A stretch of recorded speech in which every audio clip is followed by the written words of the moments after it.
પ્રદેશના ઇટાવામાં ભારે વરસાદને કારણે રેલવે અંડરપાસમાં પાણી ભરાઈ ગયું છે. સૈફઈ મેડિકલ યુનિવર્સિટીના સ્ટાફ અને વિદ્યાર્થીઓથી ભરેલી બસ 6 ફૂટ ઊંડા પાણીમાં ફસાઈ ગઈ છે.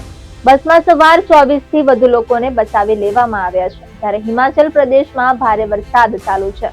છેલ્લા 9 દિવસમાં વરસાદ, વાદળ ફાટવા અને ભૂસ્ખલનને કારણે 46 લોકોના મોત થયા છે. જોકે આમાંથી મોટાભાગના લોકોએ વરસાદથી ક્ષતિગ્રસ્ત રસ્તાઓ પર થયેલા અકસ્માતોમાં જીવ ગુમાવ્યા છે.